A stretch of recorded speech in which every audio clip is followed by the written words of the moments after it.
Alright, what is going on guys? It's Tazz here and welcome back to the channel.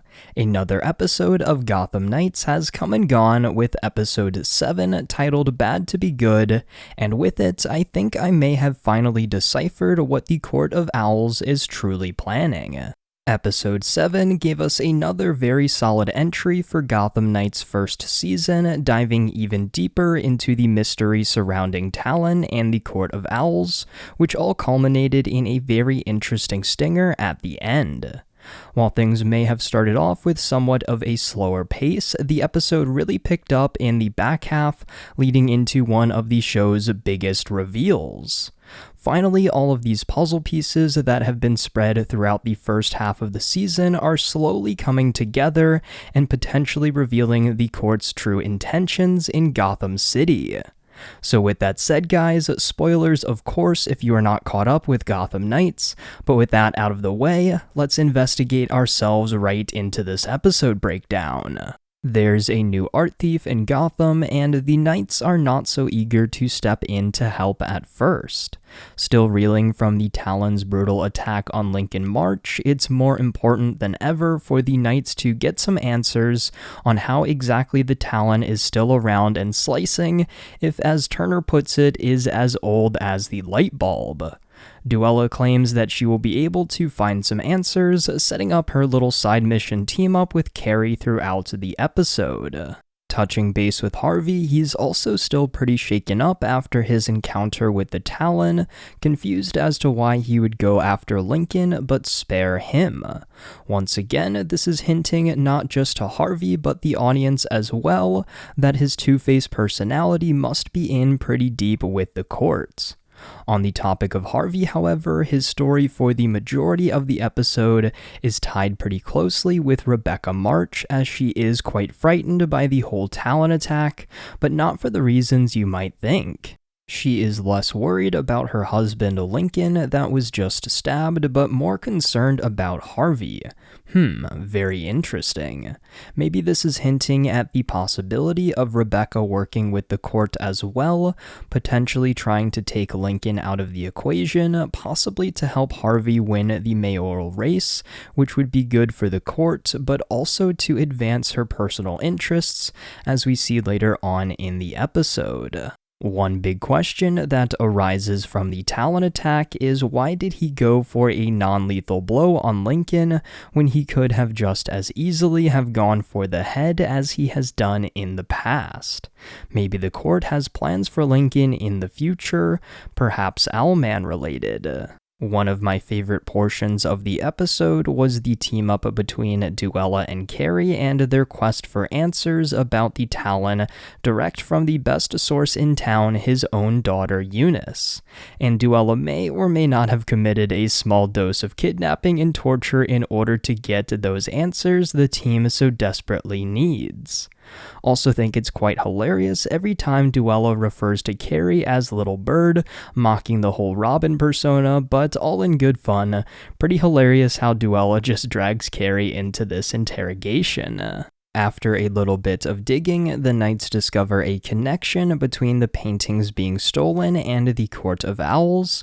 Their interest in the case is piqued. This art thief is specifically targeting paintings that once belonged to Bruce's ancestor, Alan Wayne's personal collection.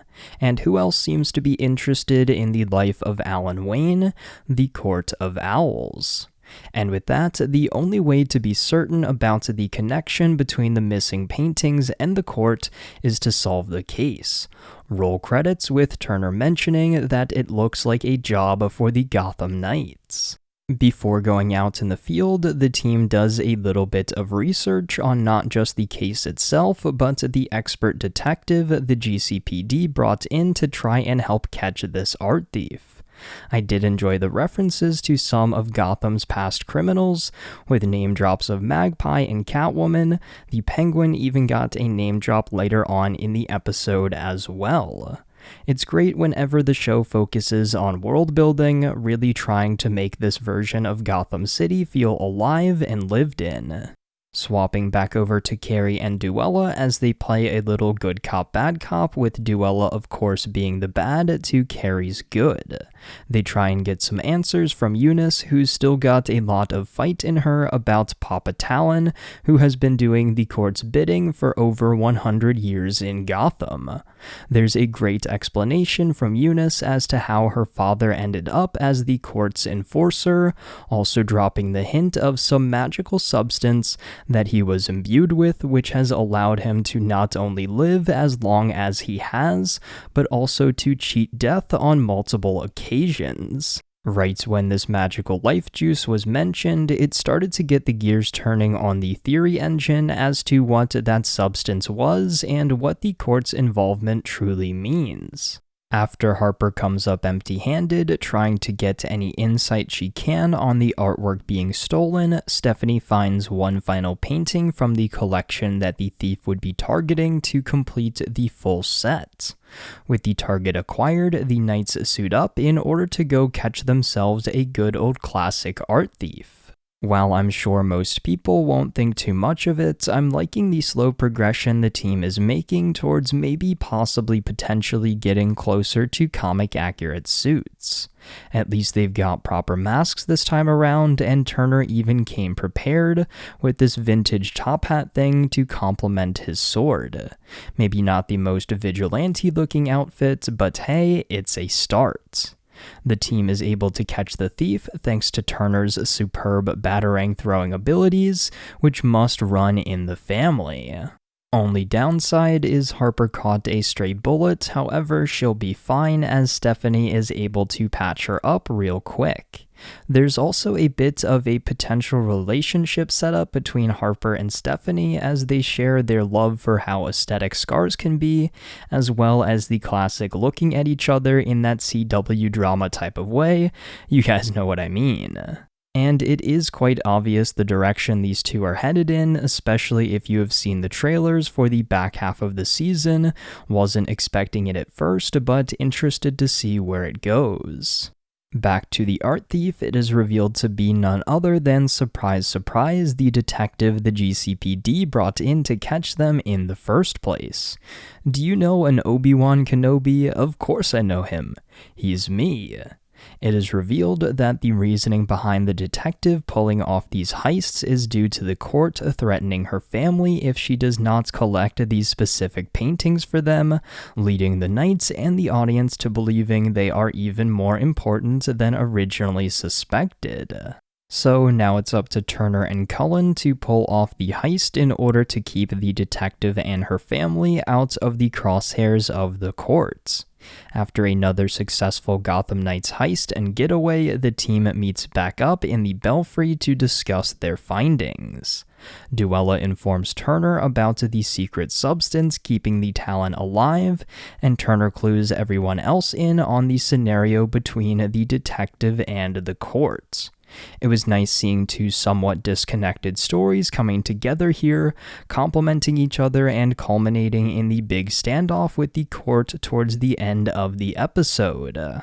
While the court used the detective's family as collateral, the Knights did the same with Eunice, making a nice even trade. It was a very tense scene with Turner facing down a ton of members of the court, and it just reminded me of how good those Court of Owls masks look on the show too. Easily one of my favorite design choices. After successfully freeing the detective's family and making a clean getaway from the court, we close out some of the side stories for the episode. Unfortunately, Harvey wasn't quite as involved with the main story of the episode outside of his investigation towards the beginning. Things were more so just focusing on his relationship with Rebecca March. Just wish after the big steps towards Two-Face we took in the previous two episodes that we would follow up on that a little more than we did.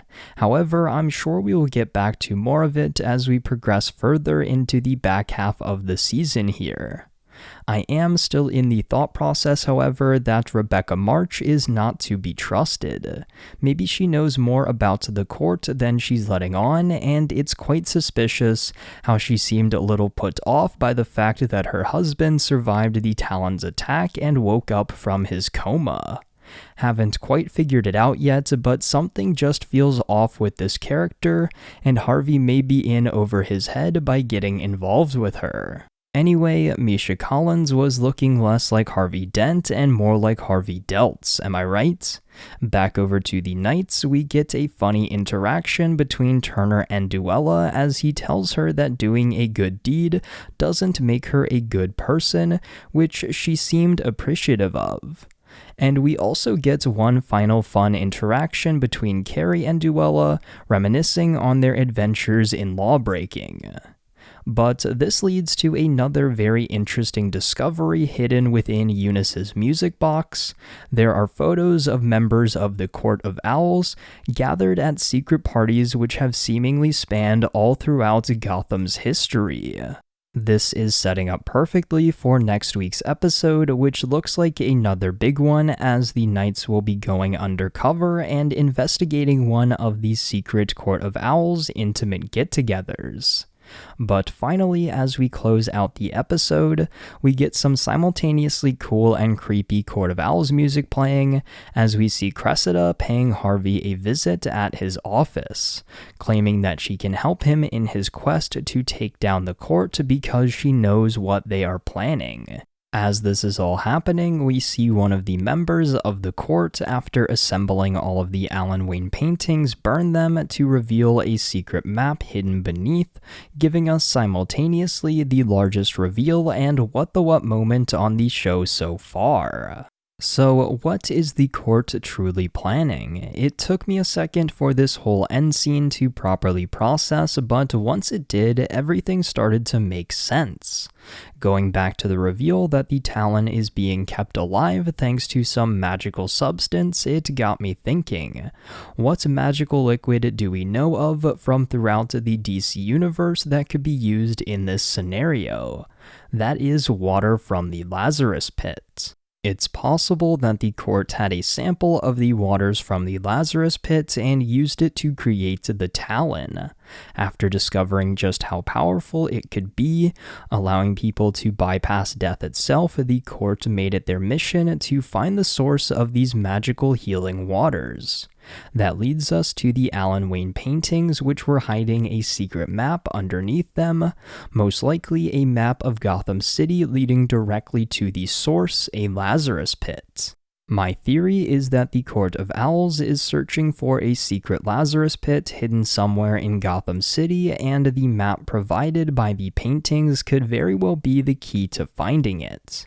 If this is true, I wonder if the League of Assassins will be involved at all, possibly the ones who supplied the court with the first sample of Lazarus water to create the Talon. What the court plans to do if they find the pit, I don't know. Maybe help its members live forever, or even create an army of Talons to further their grip on Gotham City. Everything is really lining up here, and it looks like the Court of Owls mystery is only going to get crazier and crazier as we continue into the last handful of episodes here in Gotham Knights' first season. Overall, guys, this was another very enjoyable episode, moving along the main mystery and investigation a lot while also presenting new questions and potential theories. More and more elements of the show are also very interestingly lining up with the Gotham Knights game as well, especially if the Lazarus Pit theory comes true. But as I keep saying in each of my Gotham Knights breakdowns, I'm super excited to see where this mystery takes us next. So with that said, guys, I want to know your thoughts on all of this down there in the comments below. What did you think of this episode of Gotham Knights? Do you think we will see the team in proper suits before the end of the season? And do you think the court is truly after a Lazarus Pit to help its members live indefinitely, or even create an army of Talons? Just let me know your thoughts on all of this down there in the comments below. But until next time, guys, it's been Tazz, and I'll see you guys in the next video.